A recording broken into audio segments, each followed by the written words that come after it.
సరే ఎనీహౌ దుర్యోధన, దుశ్శాసన, శకుని, కర్ణ వీళ్ళ నలుగురిని దుష్ట చతుష్టయం మహాభారతంలో. వీళ్ళ నలుగురు కలిసి ఒక ప్లాన్ చేశారు.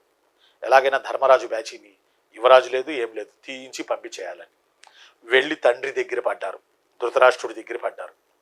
అసలే ఆయన పుట్టుగ్రుడ్డి, ఆయన భార్య గాంధారి కళ్ళ గంతలు కట్టుకుని ఉంది. అమ్మ గాంధారి, అయ్య ధృతరాష్ట్రుడు, వీళ్ళు కౌరవులు.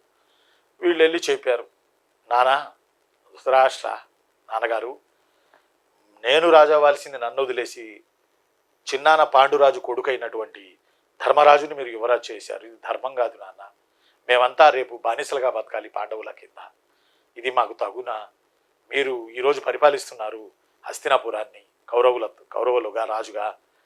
మరి మీ అబ్బాయి రాజవ్వాలి కానీ, మీ అబ్బాయి అయిన దుర్యోధనుడు రాజవ్వాలి, నేను రాజవ్వాలి కానీ, బట్ బాబాయ్ కొడుకు రాజు అవ్వడం ఏంటి? మేమంతా బానిసలుగా బతకాలా లైఫ్ లాంగ్ అని చెప్పి కొంచెం ధృతరాష్ట్రుల్లో కొద్దిగా పరివర్తన కలిగించాడు. ధృతరాష్ట్రుల్లో ఏం కలిగించాడు రా చిన్ను?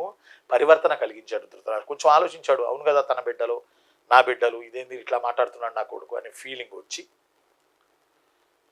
ఈ దుర్యోధనుడు అన్నాడు, వాళ్ళను కొన్నాళ్ళు యాత్ర చేసి రమ్మను పంపించు నాన్న ధృతరాష్ట్ర, యాత్ర చేసి రమ్మని చెప్పు అని చెప్పి సంథింగ్ ఒక ప్లాన్ చేశారు.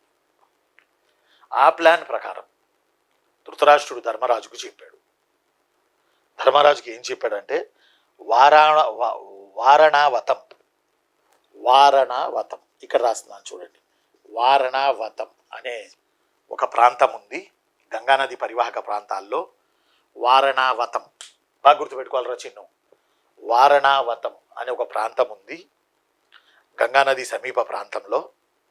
అక్కడ మీరు వెళ్ళి మీ పాండవులు, మీ అమ్మ కుంతి, మీరందరూ వెళ్ళి మీరు అక్కడ గనక ఉండొస్తే కొన్నాళ్ళు మీకు ఇక జయం కలుగుతుంది. మీరు రాగానే మీకు మంచి లైఫ్ ఇక్కడ హస్తినాపురిలో ఉంటుంది. అందువల్ల కొన్ని పాప దోష నివారణల కొరకు మీరు వారణావతం